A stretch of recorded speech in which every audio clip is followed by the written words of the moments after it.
시작하겠습니다. 나훔서입니다.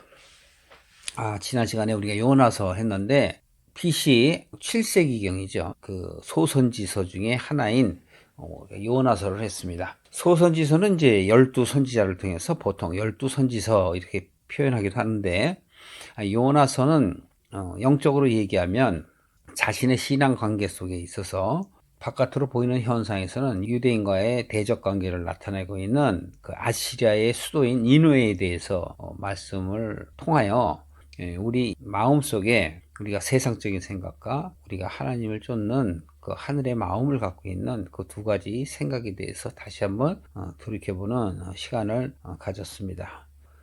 니느웨가 하나님의 그 구원을 받으려면 너희들이 회개를 해야 한다라는 그런 메시지를 요나에게 전할 때, 요나는 니느웨가 구원받는 것을 시기하여 자신의 생각대로, 자신의 신앙의 수준대로 행동을 할 때에 하나님께서는 니느웨가 하나님의 그 뜻 가운데서 구원받음을 보여줬습니다. 그 구원받게 하신 것의 그 이유는 뭐냐면, 여러분이나 저에 대한 어떤 개인적인 그 구원 문제로 볼 때는 그것이 밖과 안의 문제가 될 수 있어요. 그런데 조금 더 넓게 보면 무엇이냐면, 구원은 모든 사람에게 편만하게 되어 있다라는 걸 이야기합니다. 그래서 니느웨의 모든 사람들이 구원을 받을 그런 자격과 또 심지어는 그곳에 있는 짐승까지도 구원을 받을 수 있다라는 그런 영적인 이야기입니다. 물론 짐승들이 구원을 받는 건 아니죠. 영적 수준이 아주 세상에 빠져 있는 그런 수준을 짐승 같다 이렇게 표현을 하는 것인데, 우리가 오늘 나훔서를 한다는 건 뭐냐면, 동시대의 선지자인 나훔이 요나서가 그 아시리아의 그 초반기적인 그 신앙에 관하여 외적으로 얘기했다면, 이 나훔서는 중반기적인 거 얘기예요. 중기적인. 그러니까 아시리아가 아직 멸망을 안 했죠. 근데 이제 나훔을 통해서 아시리아가 이제 멸망을 하게 되고, 그 이후에는 유다가 이제 또 멸망을 하게 됩니다. 종국에는 말라기까지 이르게 되죠. 그래서 말라기서는 선지서 가운데서도 가장 늦게 성경에 배치되어 있는 거예요. BC 586년 유다가 이제 멸망을 하게 됩니다. 그 멸망을 한다는 것은 구원에 대한 문제를 얘기하는 거예요. 자, 그렇다면 나훔서 1장 1절을 보시겠습니다. 니느웨에 대한 엄중한 부담, 곧 엘고스 사람 나훔의 환상 계시에 관한 책이라. 이렇게 써있죠.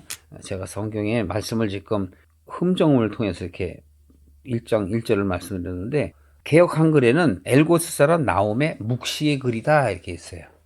묵시와 계시는 차이가 있죠.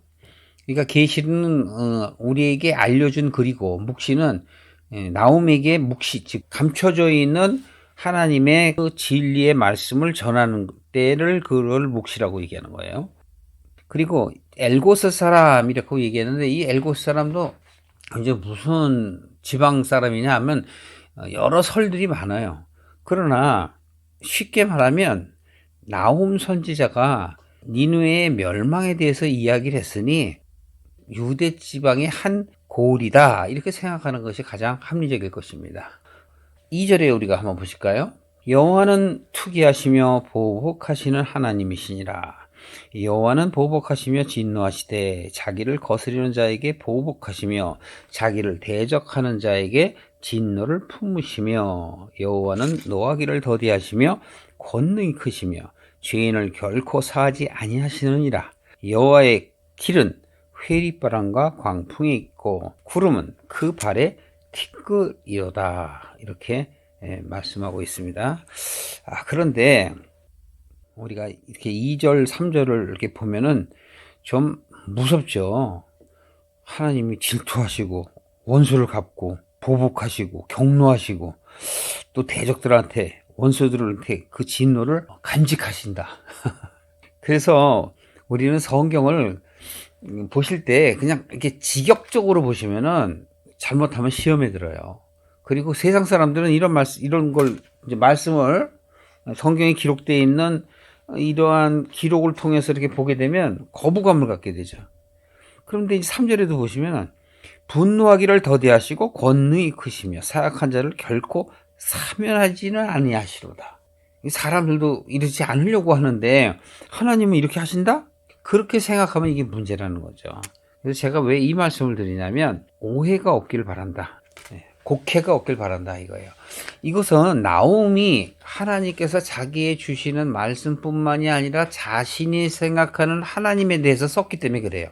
스스로 자기가 생각하는 그 묵시라는 거죠. 여기서 얘기하는 하나님의 뜻은 하나님이 투기하시고 보복하시고 진노하시고 징계하시고 그런 분을 얘기하는 게 아니에요. 이 얘기는 바로 뭐냐면 네가 악한 길로 가면 악한 자의 그 벌, 징계, 그러한 대가를 받게 될 것이다 라는 나홈의 이야기지 하나님이 진짜 이러시는 거 아니란 말이에요. 하나님이 원하시는 건 한 가지밖에 없어요. 내게 돌아와라. 그럼 내게 돌아와라 하는 그 이면에 있는 하나님의 뜻은 뭐겠어요? 죽어야 하고 정말 징벌을 받아야 할 그 죄성을 갖고 있고 그 죄를 지은 나를 하나님께서는 구원하시기 위한 그 사랑과 자비가 우선시 돼야 되는데, 그러니까 그 하나님의 사랑을 깨달아야만 이러한 나홈서의 무서운 기록들도 이해가 되는 거란 말이에요. 근데 하나님의 사랑과 그 자비하심을 깨닫지 못하면 무서운 하나님으로 보이지는 거예요. 그리고 하나님과 나는 이언론적인 하나님이야. 그리고 하나님은 하늘의 신으로만 보는 거예요. 물론 신이시죠. 여러분은 뭐 피조물이라고 그러고 자기 자신을 자꾸 비하해. 아니에요. 여러분도 신이라니까요. 여러분들이 하나님께 속하면 여러분도 신이에요. 이런 말을 하게 되면 다른 사람들이 야, 저 사람 이상한 말을 하네. 우리가 무슨 신이야? 우린 피조물이지. 이렇게 되니까 자기의 신앙을 자꾸 비하하는 거예요. 하나님이 분명히 우리를 자식으로 여기신다고 말씀하시고 또 친구라고 여긴다고 말씀하시고 심지어는 아내라고 말씀을 하신단 말이에요. 그것은 사랑과 자비를 바탕으로 하시는 말씀이지 정말 우리들이 아들이고 친구고 무슨 아내 아니지 않습니까? 그래서 성경을 보고 자꾸 오해를 하는 거예요. 그래서 어떤 바리새인들이 예수님께 우리가 부활하면 그 여인은 어떤 자의 아내가 되겠습니까? 하고 무지한 말을 한단 말이에요. 예수님이 말씀을 하시잖아요. 그런 것은 성경을 오해하는 것이다. 하나님의 능력도 너희들이 모르는 것이다. 이렇게 말씀을 하고 있잖아요. 그러니까 예수님께서 말씀하시는 것은 영적인 것을 이야기하시는데 우리 보여지는 현상에 대해서만 자꾸 문제를 삼고 집착을 해요. 그러니까 자꾸 이 세상의 것을 구한다고.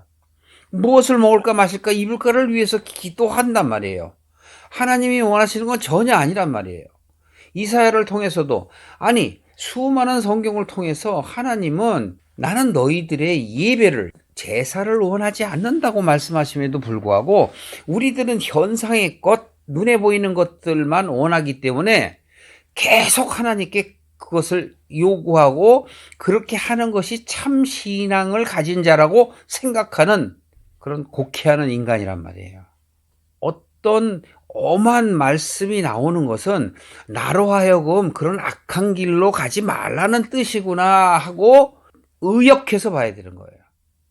직역해서 보면은 무서운 분으로 생각하시는 거예요. 그것은 믿지 않는 자들의 생각일 뿐이라는 것을 여러분들에게 제가 말씀을 드리는 겁니다. 마치 하나님께서 투기하시고 보복하시고 진노하시고 진노를 확확 노하기를 막 뿜으시고 그런 게 아니란 말이에요.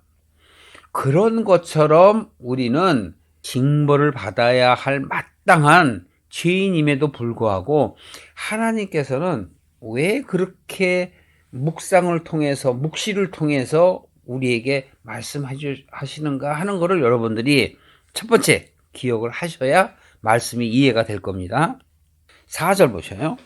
그는 바다를 꾸짖어 그것을 말리우시며 모든 강을 말리우시나니 바산과 갈멜이 쇠하여 레바논의 꽃이 이우는도다. 자, 무슨 말씀일까요? 이런 것은 마치 지금 나홈이 시적으로 이렇게 글을 통하여 하나님을 대변하는 것 같지만 여기서도 바다를 꾸짖어 그것을 말리우시며 그러면 여러분 무엇이 기억돼요? 출애굽이 기억되지 않으세요? 하나님께서는 그 애굽으로부터 벗어나서 가나안으로 가려는 그 250여만 명이나 되는 그 엄청난 인원이 그 바다를 건널 때 내버려 두면은 사람들이 어떻게 되겠습니까? 다 죽죠. 그러니까 하나님이 바다를 어떻게 말리우시는 거예요. 동풍을 불어 말리우시는 거예요. 모세가 지팡이를 들어 하나님의 영광을 나타낼 때 모세가 한 게 아니에요. 하나님이 하시는 거예요. 하나님이 바로 그 홍해의 강을 가르시는 거란 말이에요. 그리고 땅이 드러나서 그리 건너게 하신단 말이에요. 그것은 영적인 얘기로 뭐냐면 내가 하나님께 전심을 다하여 구할 때 무엇을? 세상 게 아니란 말이에요. 영적인 것을 구할 때 하나님께서는 바다와 같은 세상과 같은 악한 생각들을 어떻게 하셔요? 갈라치시고 마르게 하신단 말이에요. 그래서 건널 수 있게 해주는 거예요. 그러니까 우리가 기도의 목적은 뭐냐면 하나님의 뜻을 잘 알 수 있는 지혜를 주십시오 하고 기도하는 것이지, 이 세상에서 내가 무엇이 잘 되고 싶어서 내가 원하는 것을 이루고 싶어서 하는 게 아니라는 것을 여러분들이 아셔야만 하나님께서 원하시는 그 말씀들을 우리는 이해가 되는 것이지요. 하나님께서 바다를 꾸짖어요. 이 세상의 모든 것들을 꾸짖으시고 또 그러한 여러 가지 생각들을 말리우시는 거예요. 그 강들을 말리우셔요. 그러면 어떻게 돼요? 바산과 갈멜이 쇠하여 레바논의 꽃이 이우는도다. 그런 거예요. 그러니까 이렇게 이방의 그 지방들이 쇠해진다는 건 뭐냐면 내 속에 육적인 마음들이 쇠해지는 거예요. 왜? 영적인 마음이 승하게 하기 위해서. 그래서 우리는 두 마음이라는 거예요.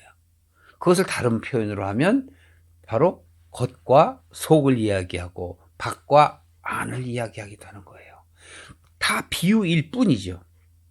그래서 5절에 그로 인하여, 즉 하나님의 그 능력으로 인하여 산들이 진동하며 작은 산들이 녹고 그 앞에서는 땅, 곧 땅이 뭐냐? 세계와 그 가운데 거하는 자들이 솟아오르는도다 라고 이야기하는 겁니다.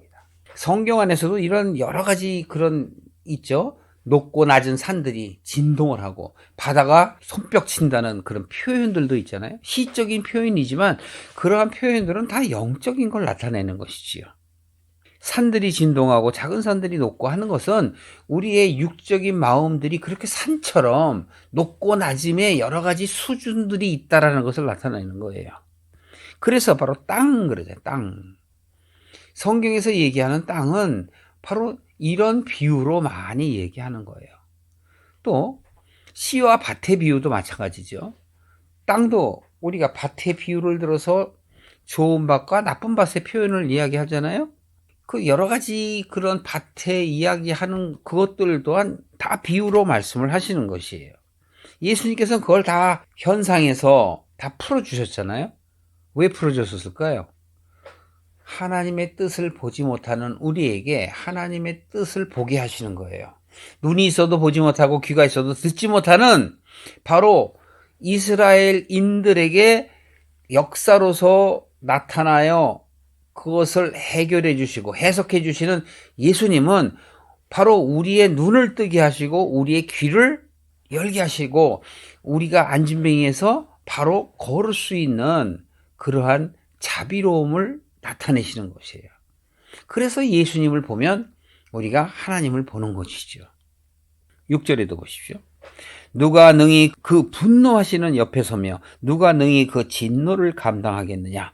그 진노를 불처럼 쏟으시니 그를 인하여 바위들이 깨어지는도다. 이런 것도 다 마찬가지예요. 우리가 그 어떤 하나님으로부터 분노를 살 만한 잘못된 신앙심을 얘기하는 거예요. 수많은 교회가 하나님의 뜻을 전파하는 것이 아니라 자기 자신들의 의의를 드러내고 자신의 이익을 나타내기 위해서 자신들의 커뮤니티, 자신들의 그 조직들을 위해서 행하는 그런 악한 자들이 수도 없이 많다라는 것을 여기서는 뭐라고 그러냐면 분노하신다고는 표현으로 징계하신다고 얘기하는 거예요. 누가 능히 그 진노를 감당하겠느냐? 그러면 지금 이 말을 듣는 것은 바로 니느웨를 표현하는 것이지만 내 마음속에 니느웨와 같은 마음이 있진 않는가 생각해야 하는 거예요. 있겠죠, 당연히. 어떻게 없겠어요? 저부터도 있는데. 우리의 삶의 목적은 하나님을 향하여 나아가는 것이 되며 우리들의 목표는 나의 세상적인 그런 육적인 생각들을 버리고 하나님의 그 아름다우신 성품을 닮아가며 그의 보내신 예수 그리스도를 우리가 본받아 하나님 앞에 다음 대에 나아갈 수 있는 그러한 생각들로 갖춰 나가는 것이란 말이에요. 그게 여행이에요. 나그네란 말이에요. 우리가 이 세상에 사는 건 여행이고 나그네일 뿐이에요. 이 세상의 어떤 가치, 이 세상을 가치를 추구하는 모든 사람들의 생각은 한 가지밖에 없어요. 뭘까요? 만몬인 돈밖에 없다. 뭐 돈, 권력, 자기를 드러내는 명예란 말이에요. 명예. 크리스천들은 예수님이 십자가에 죽으신 것처럼 낮고 낮아져야 돼요. 바깥으로 표현하는 게 아닙니다, 여러분. 자기만이 자기를 알아요. 자기를 누구 앞에 낮춰요? 사람들 앞에 낮추는 것이 아니라 하나님 앞에 낮추는 거예요. 따라서 우리는 하나님 앞에 겸손한 자가 되어야 되고 사람들과는 어떤 사람이 되어야 돼요? 화평을 이루는 사람이 되어야 된단 말이에요. 화평을 이룬다는 건 뭐예요? 그들에게 막 동조하는 거 그게 아니에요. 각계각층의 수준의 사람들의 그 영향을 받지 않는 게 화평하는 거예요. 산상수훈에 예수님이 말씀하시는 그 팔복에 대해서도 깊은 이해가 있어야만 하나님의 뜻이 무엇인지를 알지. 잘못하면은 그냥 무조건 복만이 받는 걸로 착각을 한단 말이죠. 그래서 6절에도 누가 능히 그 분노하신 그 앞에 서겠느냐? 하나님 앞에 서겠느냐? 누가 능히 그 하나님의 진노를 감당하겠느냐? 이거는 하나님이 무서워서 그런 게 아니에요. 하나님의 그 공의 앞에 이런 거죠. 여러분, 우리가 하늘을 쳐다보면 수많은 별들이 있죠. 낮엔 잘 안 보입니다만 밤에 보면 수많은 별들이 보여요. 그럼 낮에 안 보이는 것은 별이 없어서 안 보이는 게 아니죠. 있어도 안 보이는 거예요. 밤에나마 우리가 그것을 볼 수 있는 것은 우리가 어두운 가운데서 빛을 바라볼 수 있는 그 지혜가 있을 때 그 빛이 보이는 거죠. 그 빛 가운데서도 여러분 태양 하나만 볼까요? 과학적으로도 증명이 되어 있지만 엄청나게 뜨겁다고 그러잖아요. 해 가까이 가면 모든 것이 다 녹아져. 그건 비유란 말이에요. 그래서 하나님의 해라고 표현하는 거예요. 그 앞에 녹지 않을 이 세상에 어떠한 것도 없다고 표현하는 거예요. 같은 비유란 말이에요, 이게. 마치 해 앞에 어두움이 사라지는 것처럼, 밝음 앞에 흑암이 사라지는 것처럼, 우리가 어찌 그 해와 같은 그 여호와 앞에 설 수 있겠느냐? 못 서요. 보십시오. 6절 마지막 끝절에 보면 이렇게 해요. 그를 인하여 바위들이 깨어지는도다. 무슨 바위? 내 마음의 강팍한 마음을 그 바위라고 표현하는 거예요. 나의 강팍한 마음, 나의 고집. 그게 깨어져야 돼. 여호와는 선하시며 환난 날에 산성이시라. 그는 자기에게 의뢰한 자들을 아시느니라. 7절이 요절이에요. 하나님은 선하시고 산성이시라고요. 그렇기 때문에 하나님께 의뢰하는 자는 하나님께서 아신단 말이에요. 여러분, 하나님이 여러분들을 다 알고 계세요. 얼마나 행복한 일입니까? 이 세상에 어떠한 기쁨보다도 하나님이 나를 알아주신다는 것, 알아보신다는 것, 그게 가장 큰 은혜라고 해요. 당장 죽어도 갈 곳이 있단 말이에요. 어두운 곳이 아닌 빛의 세계, 빛의 나라, 하나님의 나라로 갈 수 있기 때문에 그 어떠한 것도 욕심을 내지 않는단 말이에요. 아니, 욕심을 내지 않게 되어 가는 거란 말이에요. 우리는 일생 동안에 그렇게 되어 가야만 돼요. 그게 참 하나님의 사람들이에요. 참 하나님의 사람은 하나님을 닮아가는 게 하나님의 사람 아니겠습니까? 세상을 닮아가는 게 하나님의 사람이겠어요? 아니지 않습니까? 그러니까 가치관이 다른 사람들과는 영적으로 맞지 않게 되어 있어요. 그래서 머리가 혼란하고 고통스러운 거예요. 영적으로 여러분들이 정말 하나님의 뜻 가운데 사시기를 바라요. 그러면 여러분들이 자유해진다니까. 진리가 자유케 하리라 하는 말은 내가 진리를 깨달을 때 자유케 되는 거예요. 진리를 깨닫지 못하면 상대적 빈곤감이나 상대적 모멸감이 생기는 거예요. 자꾸 자기를 비하하게 되고 나는 왜 이래 나는 왜 이래 이런 슬픈 생각을 갖게 되니까 기쁨이 없어지는 것이죠. 남의 남편들은 다 잘하는데 우리 남편은 왜 저래? 남의 아내들은 다 잘하는데 우리 아내는 왜 저래? 그게 다 세상 거에 연연해서 그래요. 그게 바로 갈라디아서 5장 24절에 얘기하는 애착과 정욕인 거예요. 그 애착과 정욕을 우리는 십자가에 버려야 돼요. 십자가에 버린다는 것은 자기를 부인하는 겁니다.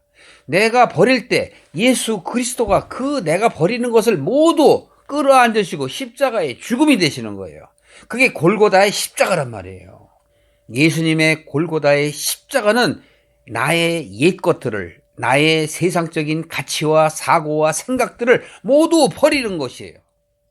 예수님은 그것을 받아주시고 십자가에 죽으시고 부활하심으로 인하여 우리가 어둠에서 빛으로 옮겨지게 되었다는 것을 선포하시는 것이죠. 예수님 외에는 어떠한 메시아가 있을 수가 없는 것이란 말이에요. 왜? 그분이 빛이시고 그분이 하나님이시기 때문에 그래요. 성경의 모든 선지자들은 그것을 증명하는 거예요. 신약 때 와서는 그것이 사실이었다라는 것을 또 증명하는 것이고, 나훔서는 구약서의 마지막 부분에 있지만 바로 니느웨를 통해서 우리의 그 강팍한 마음들이 어떻게 표현되는가 하는 것을 여실히 보여주는 거예요. 물론 멸망이 되어야 되죠. 그러나 지난 시간에 요나서일 때는 어땠어요? 그 니느웨도 수십만 명이 살기 때문에 그들이 구원받아야 되지 않겠느냐라고 하나님께서는 말씀하신단 말이에요. 너희 머리 위에 그 박을 씌워서 그 더운 여름에 시원하게 한 것도 나요. 그 박농쿨을 내가 없이 하는 것도 나다. 그럼 왜 하나님이 그걸 보여주실까요? 우리의 인생은 마치 그러한 박농쿨과 같다는 거예요. 박농쿨 속에 있는 요나와 같다는 거예요. 자, 8절 보시겠습니다. 그가 범람한 물로 그것을 진멸하시고 자기 대적들을 흑암으로 쫓아내시리라. 이게 뭐예요? 범람한 물. 잘못된 생각을 얘기하는 거예요. 잘못된 생각은 어디로 가요? 있던 곳으로 가야 돼요. 육의 것은 육으로 가야 돼요. 영의 것은 영으로 가야 돼요. 그래서 사도 바울은 로마서 8장에 보면 육적인 것은 육의 일을 쫓고 영적인 것은 영의 일을 쫓는다 그래요. 그러면 여러분들이 육의 사람이 되어야 합니까? 영의 사람이 되어야 합니까? 여러분 스스로가 깨달아야 바뀌는 것이죠. 9절엔 이렇게 말씀하십니다. 너희가 여호와를 대하여 무엇을 꾀하느냐? 그가 온전히 멸하시리니 재난이 다시 일어나지 아니하리라. 그래요. 내게 온전히 깨끗해지려면 나의 죄성이, 나의 육적인 생각들이 다 멸절돼야 돼요. 똑같습니다. 역사의 흐름만 다를 뿐이지. 아담과 하와가 에덴 동산에서 쫓겨남도 노아의 방주 사건에 모든 비가 모든 동식물을 다 멸하는 것처럼 바벨탑이 무너지는 것처럼 똑같은 비유란 말이에요. 9절에 너희가 여호와를 대하여 무엇을 꾀하겠느냐? 그가 온전히 멸하시리니 재난이 다시 일어나지 아니하리라. 내가 내 속에 있는 것들을 다 멸해야 되겠다라는 생각을 가질 때 하나님께서 역사하셔요. 나는 못 없어요. 그러니까 육적인 것이 없어져야만 영적으로 하나가 되는 것이죠. 10절에 가시덤불같이 엉클어졌고 술을 마신 것 같이 취한 그들이 마른 지푸라기같이 다 탈 것이오늘. 타야 돼요, 여러분. 이것을 보고 불안해하는 게 아니에요. 맞아요. 타야 됩니다. 진멸돼야 됩니다. 그렇게 자복할 수 있는 마음이 생겨야 된다는 것을 말하는 것입니다. 여호와께서 악을 꾀하는 한 사람이 너희 중에서 나와서 사특한 것을 권하는다. 이거 보십시오. 악을 꾀하는 사람이 어디서 나와요? 너희 중에서. 내 마음속에서 바로 그 악을 쫓는 마음이 나와요. 그게 사단의 마음이에요. 당신은 왜 그래? 당신은 왜 그래? 그런 말 절대 하지 마요. 필요 없어요. 아무도 그 당신을 못 고쳐요. 하나님만이 고쳐요. 그러니까 하나님께 기도할 수밖에 없죠. 여러분, 남을 고치려고 하지 마십시오. 아니, 나도 나를 못 고치는데 내 부모님이나 내 자식을 어떻게 고칩니까? 택도 없는 말씀이에요. 그러니까 어떻게 돼요? 하나님께 기도 외에는 유가 없는 거예요. 길이 없다니까. 여호와께서 말씀하시기를 그들이 비록 강장하고 중다 할지라도, 그렇게 겉으로 잘 되는 것처럼 보인다 할지라도 그들은 반드시 멸절을 당하리니, 이 멸절을 당하는 것이 나에게 은혜요 복이란 말이에요. 내가 악한 생각을 갖고 있을 때 하나님이 치시는 것이 복이라니까요. 그래야 내가 하나님 앞으로 나아갈 수 있으니까. 하나님은 나로 하여금 돌이키시려고, 회개케 하시려고 그러한 사건을 주시는 거거든요. 내가 전에는 너를 괴롭게 하였으나 다시는 너를 괴롭게 하지 아니할 것이라. 이제 내게 지은 그 멍에를 내가 깨뜨리고 너희의 결박을 끊으리라. 외적으로 보면 유대가, 북이스라엘과 남유다, 즉 이스라엘이 쪼개지죠. 쪼개지는 이유가 뭐예요? 오늘날 한국이 북한과 남한으로 쪼개지는 이유하고 똑같아요. 깨어진 자들만 알 수 있는 거예요. 자, 그럼 왜 북을 보게 하는 거예요? 유다로 하여금 북이스라엘을 보게 하는 거예요. 그러므로 인하여 어떡하라고? 경계의 메시지로 받아들여 바르게 하라는 거예요. 바르게 하라는 거는 하나님의 길로 가는 게 바르게 하는 거고, 세상의 길로 가는 거는 거꾸로 가는 거란 말이죠. 그러니까 거꾸로 가는 모습을 보고 돌이키라는 거예요. 하와를 보고 아담이 돌이켜야 되는 거예요. 남유다가 북이스라엘 보고 돌이켜야 되는 거고, 또 북이스라엘이 먼저 망하고 그 다음에 남유다 이제 얼마 후면 또 망한단 말이에요. 근데 돌이키면 안 망해죠. 마치 그것을 보여주는 거예요. 요나서를 통해서 니느웨가 구원을 받는 모습을 통해서 바로 유다가 니느웨처럼 구원받기를 바라는 하나님의 비유적 메시지란 말이에요. 그걸 깨닫지 못하니까 이제는 어떻게 해요? 구원받았던 것 같은 니느웨가 또 멸망을 함으로 인하여 너 또한 구원받았다고 생각하는 네 생각을 버려라 라고 말씀하시는 거예요. 여러분, 내용은 간단한 겁니다. 유다를 구원하기 위해서 북이스라엘을 들어써서 사용을 하시고, 북이스라엘이 멸망하는 모습이나 유다가 멸망하는 모습, 이 시대는 아시리아가 제국이잖아요. 아수르라고 표현도 하죠. 그 아시리아가 제국이고 유다를 다스렸단 말이에요. 이후에 이 아수르, 즉 니느웨는 도시인데 바벨론에게 멸망해요. 그럼 바벨론은 그럼 영원히 지금 있어요? 바벨론 또한 멸망한다니까요. 이것은 시대에 하나님의 사람들이 그 역사를 인식하고 현장에서 그러한 사건들을 통해 보고 깨닫게 하시는 거예요. 한국 사람들이 요즘엔 덜하지만 북한을 위해서 기도한대. 북한을 위해서 기도하는 게 아니라 나 자신을 위해서 기도해야 돼요. 북한도 한국이잖아요. 북이스라엘도 이스라엘이에요. 유다를 구원하기 위해서 북이스라엘을 보여주시는 거라니까. 지금의 우리나라도 똑같아요. 그거 보여주는 게. 근데 그걸 깨닫지 못하니까 자꾸 대적을 하고 나쁜 말을 한다니까. 여러분, 하나의 민족을 이루는 것이 하나님이 보시기에 합당한 거 아니겠어요? 자꾸 나누는 건 좋지가 않아요. 나눔을 통해서 하나가 되길 원하시는 것이 바로 하나님의 뜻인 줄 믿습니다. 13절 보시죠. 이제 너에게 지은 그 멍에를 내가 깨뜨리고 너의 결박을 끊으리라. 무엇을 전제로? 하나님의 구원을 전제로 하는 거예요. 예수님의 십자가의 죽음을 전제로 하는 거라니까요. 나 여호와가 내게 대하여 명하였나니 내 이름이 다시는 전파되지 아니할 것이라. 내가 내 신들의 집에서 새긴 우상과 부은 우상을 멸절하며 내 무덤을 예비하리니 이는 내가 비루함이라. 아주 명명백백하게 해요. 나 여호와가 내게 대하여 명했다 말씀하시고, 내가 너희 신들의 집에서 모든 그런 우상들을 내가 멸절시키겠다. 당연히 멸절되죠. 우리가 빛으로 통일이 되죠. 내 속에 어둠을 갖고서는 절대 빛으로 통일이 될 수가 없어요. 그래서 지금 15절에 뭐라고 그러냐면 볼지어다 아름다운 소식을 보하고 화평을 전하는 자의 발이 산 위에 있도다. 지금 보십시오. 이건 뭐예요? 구원의 소식이죠. 깨달은 사람을 얘기하는 거잖아요. 지금 나움을 통해서 바로 오실 메시아를 지금 예표로 보여주신 거예요. 유다야 너의 절기를 지키고 너의 서원을 갚을지어다. 지금 이 청취자가 누구예요? 바로 유다잖아요. 유다가 하나님의 사람들이지 않습니까? 악인이 진멸되었으니 그가 다시는 내 가운데로 통행하지 아니하리다. 당연히 그래야 돼요. 그게 내 욕심이 없어지는 거예요. 세상에 대한 가치관이 없어지는 거예요.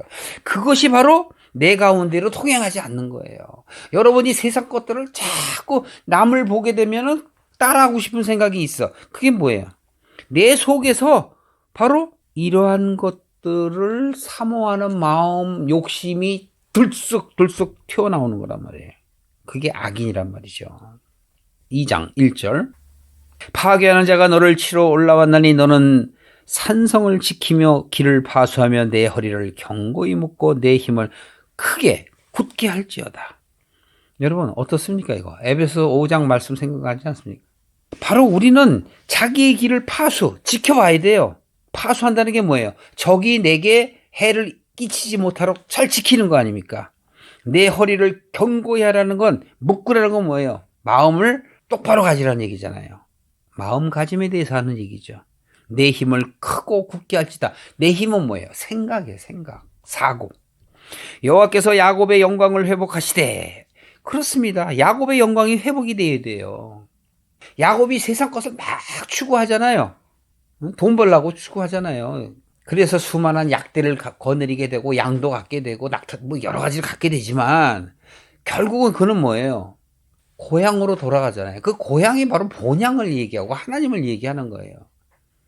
그는 형 에서의 눈을 피해서 도망을 가지만 그 인생 속에서 얼마나 힘들게 삽니까? 다시 아버지께로 돌아올 때 그 희망을 꿈꾸고 할 때 그는 그의 생각으로 바로 세상과 타협을 하려고 선물을 갖고 오지 않습니까?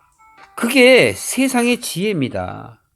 여러분, 우리는 그런 하나님의 지혜를 받아들일 수 있는 생각을 갖는 것이 우리에게는 복이라는 것이죠.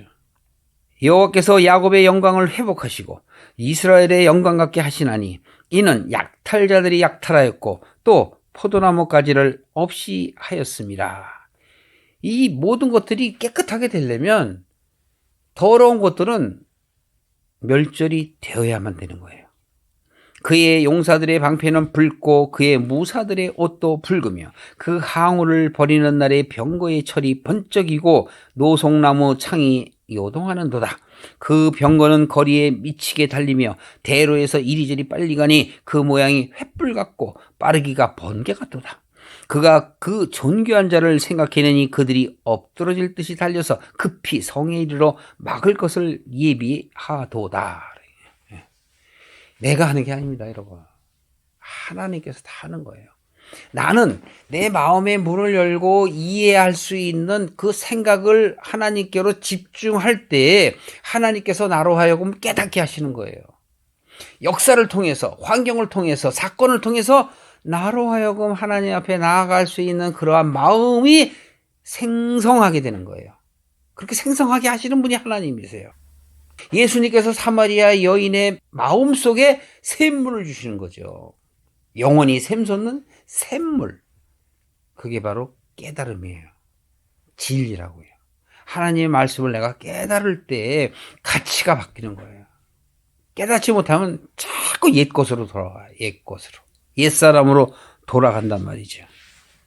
5절 보세요. 그가 그 존귀한 자를 생각해내니 그들이 엎드러질 듯이 달려서 급히 성에 이르러 막을 것을 예비하도다 하며 6절에 보면 강들의 수문이 열리고 왕궁이 소멸되며 정명대로 왕후가 벌거벗은 몸으로 끌려가며 그 모든 시녀가 가슴을 치며 비둘기같이 슬피 우는도다. 참 시적이에요. 이 상상이 되시죠? 그런데 여기서 상상이 되는데 얼마나 슬퍼요. 왕후가 벌거벗은 몸으로 끌러가. 창피함이죠. 벌거벗는다라는 건 여러분 우리가 창세기 때 하와와 아담을 통해서 알죠. 하와 아담이 선악과를 먹고 나무 뒤에 숨죠. 하나님이 얘야 어디 갔느냐? 그러니까 숨어요. 왜 숨었니? 그랬더니 내가 벌거벗어서 부끄러워 숨었나이다. 누가 너 보고 벌거벗었다고 얘기하더냐? 그게 뭐냐면 죄성이란 말이에요. 자기 스스로의 죄성. 바로 이 죄성을 지금 드러나게 하시는 거예요. 마치 왕후가 벌거벗은 몸으로 끌려가는 그 처참한 모습을 보면서 그 시녀들이 비둘기처럼 꾹꾹꾹거린다는 거죠. 슬픔을 얘기하는 거예요. 그러나 하나님은 이 슬픔을 승화시킨다고요. 자, 보시겠습니다. 니누에는 예로부터 물이 모인 목과 같더니, 그럼 뭐예요? 무슨 물일까요, 여기서? 이거는 말씀의 물이 아니라 세상 물을 얘기하는 거예요. 이제 모두 도망하니 서라 서라 하나 돌아보는 자가 없다다. 소돔과 고모라가 생각나죠? 불유황이 비같이 내려버리면 소돔과 고모라를 쳐다보나요? 안 쳐다보죠. 그러나 룻의 부인은 어땠어요? 뒤를 쳐다봤죠. 왜? 소돔과 고모라의 유황비가 없을 때는 바로 그것을 사모하는, 버리지 못하는 마음이 있단 말이에요. 그러나 유황비가 내린 다음에도 보나요? 안 보죠.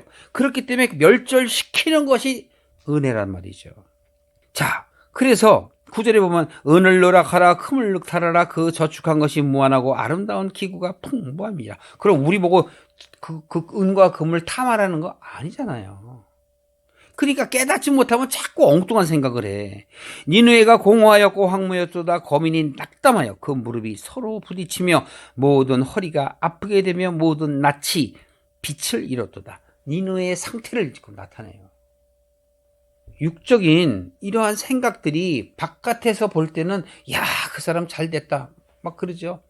여러분들이 이 사회생활을 하시면서 인생 속에서 한번 보세요. 주변에 잘 되는 사람을 보면서 뭐가 해서 잘 됐고 뭐가 해서 뭐 아파트가 뭐 세 채고 뭐 대통령을 알았더니 뭐 탁 해서 무슨 장관이 됐다. 좋아할 거 하나도 없다니까요. 하나님은 그런 걸 원하시지 않아요. 그게 공허한 거예요. 황무한 거라고. 무릎이 서로 부딪히며 모든 허리가 아프게 되면 모든 낯이 빛을 잃었도다. 이것은 무엇을 말합니까? 멸망에 가는 바로 육적인 사람을 얘기하며 내 속에 육적인 생각을 이야기하기도 합니다. 이제 사자의 굴이 어디뇨? 젊은 사자의 먹는 곳이 어디뇨? 전에는 숫사자와 암사자가 그 새끼 사자와 함께 거기 다니되 그것들을 두렵게 할 자가 없었으며, 이 얘기는 뭐냐면 내가 육적인 것을 쫓을 때는 그것이 가장 선인 줄 알고 그것을 쫓아서 열정을 바쳤다는 거예요. 젊은 사자가 어디냐? 숫사자, 암사자가 그 새끼 사자와 함께 거기 다니대. 두려움이 없는 거예요. 그러니까 세상적으로 막 잘 되고 그러면 막 기가 막 서. 세상적으로 잘 못돼 봐서 여러분 감이 안 오는 사람도 있을 터예요. 그러나 세상적으로 정말 잘된 사람들이 이러한 나홈서를 읽을 때 자기 자신을 돌이켜 볼 수 있죠. 숫사자가 그 새끼를 위하여 식물을 충분히 찢고 그 암사자를 위하여 무엇을 움켜서는 취한 것으로 그 굴에 채웠고 찢은 것으로 그 구멍을 채웠도다. 육적으로 모든 것을 자기의 생각을 만족했다는 것을 의미하는 겁니다. 만군의 여호와의 말씀에 내가 너의 대적이 되어 너의 병거들을 살라 연기가 되게 하고, 누가? 하나님께서 너의 육적인 그런 생각들을 살르신다는 거예요. 도리어 내가 대적이 되신다는 거예요. 너희 젊은 사자들을 뭐 어떻게 하신다고요? 칼로 멸할 것이며. 당연히 하셔야 돼요. 그래야 내가 구원받지. 내가 이 세상 속으로 숭숭장구하고 그걸 버리지 못할 때 하나님께서 그걸 치셔야만 내가 바로 하나님께로 돌이킬 수 있는 마음이 생기는 것이거든요. 너의 파견자의 목소리가 다시는 들리지 아니하리라 하셨느니라. 나홈서 3장으로 넘어갑니다. 화 있을진저 피성이여 그 속에 저는 괴율과 강포가 가득하며 늑탈이 떠나지 아니하는도다. 휘익휘하는 채찍소리, 굉갱하는 병거 바퀴소리, 뛰는 말, 달리는 병거, 충돌하는 기병, 번쩍이는 칼, 번개 같은 창, 살육당한 때의 큰 무더기 주검, 무수한 시체요 사람이 그 시체에 걸려 넘어지니 이는 마술의 주인이 된 아리따운 기생이 음행을 많이 함을 인함이라. 다 답이 나오죠. 기생이 음행을 많이 함을 인함이야. 내가 육적으로 많이. 그래서 죄인이 많은 곳에 은혜가 많다 하는 얘기예요. 정말 죄인들이 은혜를 많이 받는다는 게 아니고 그렇게 수많은 죄를 지었어도 하나님께서는 그걸 다 사해 주신다는 뜻이지. 그렇다면 뭐 은혜 받으려고 맨날 죄를 진다는 그런 거 아니잖아요. 5절 보십시오.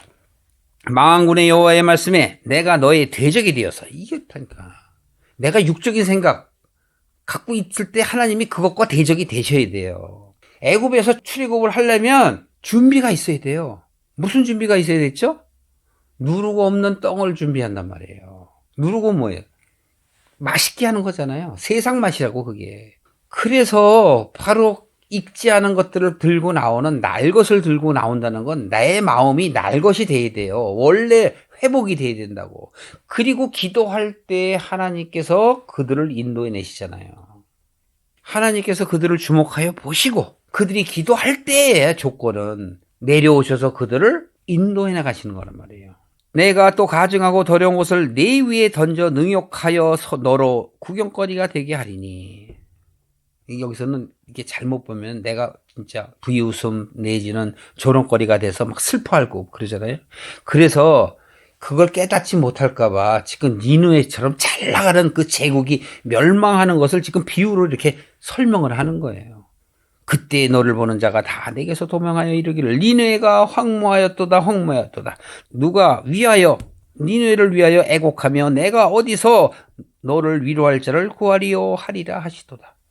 이 사람들은 이거 보고서 이렇게 멸망하니까 이러면 안 돼 라고 생각하는 사람이 부지기수인데 저는 그걸 그렇게 얘기 안 합니다. 나를 얘기하는 거예요. 내 안에 육적인 것이 무너지고 깨어져야 돼요. 니느웨처럼 없어져야 되고 멸절돼야 돼요. 그리고 창피를 당해야만 돼요. 그래야 돌아서. 그렇지 않으면 안 돌아서요. 왜? 강팍해서. 은혜 받을 만할 때 어떡하라고요? 너희 강팍한 마음을 팔아 그러잖아요. 도끼로 팔아.